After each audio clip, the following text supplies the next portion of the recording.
Kamrej police station અને કામરેજ પોલીસના વહીવટી વ્યવસ્થા પર સવાલ ઉઠી રહ્યો છે કે દારૂના અડ્ડા ચલાવનાર કોણ, હપ્તા લેનાર કોણ?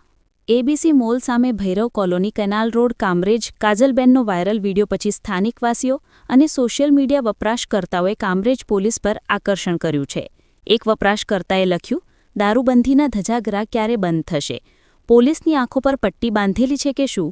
આ ઘટના ગુજરાતમાં દારૂબંધીના કાયદાની અસરકારકતા પર ફરીથી પ્રશ્નો ઊભા કરે છે, જેને ગાંધીજીના રાજ્ય તરીકે ઓળખવામાં આવે છે. કામરેજ પોલીસ સ્ટેશનના અધિકારીઓએ હજુ સુધી આ મામલે કોઈ સત્તાવાર વિગતો જાહેર કરી નથી. જોકે સ્થાનિક સ્ત્રોતો અનુસાર પોલીસે વિડીયોની તપાસ શરૂ કરી નથી અને ગેરકાયદેસર વેપારીઓને શોધવાની કાર્યવાહી ચલાવતી પણ નથી, કારણ કે દારૂની આવક બંધ થઈ જશે એવું લાગી રહ્યું છે.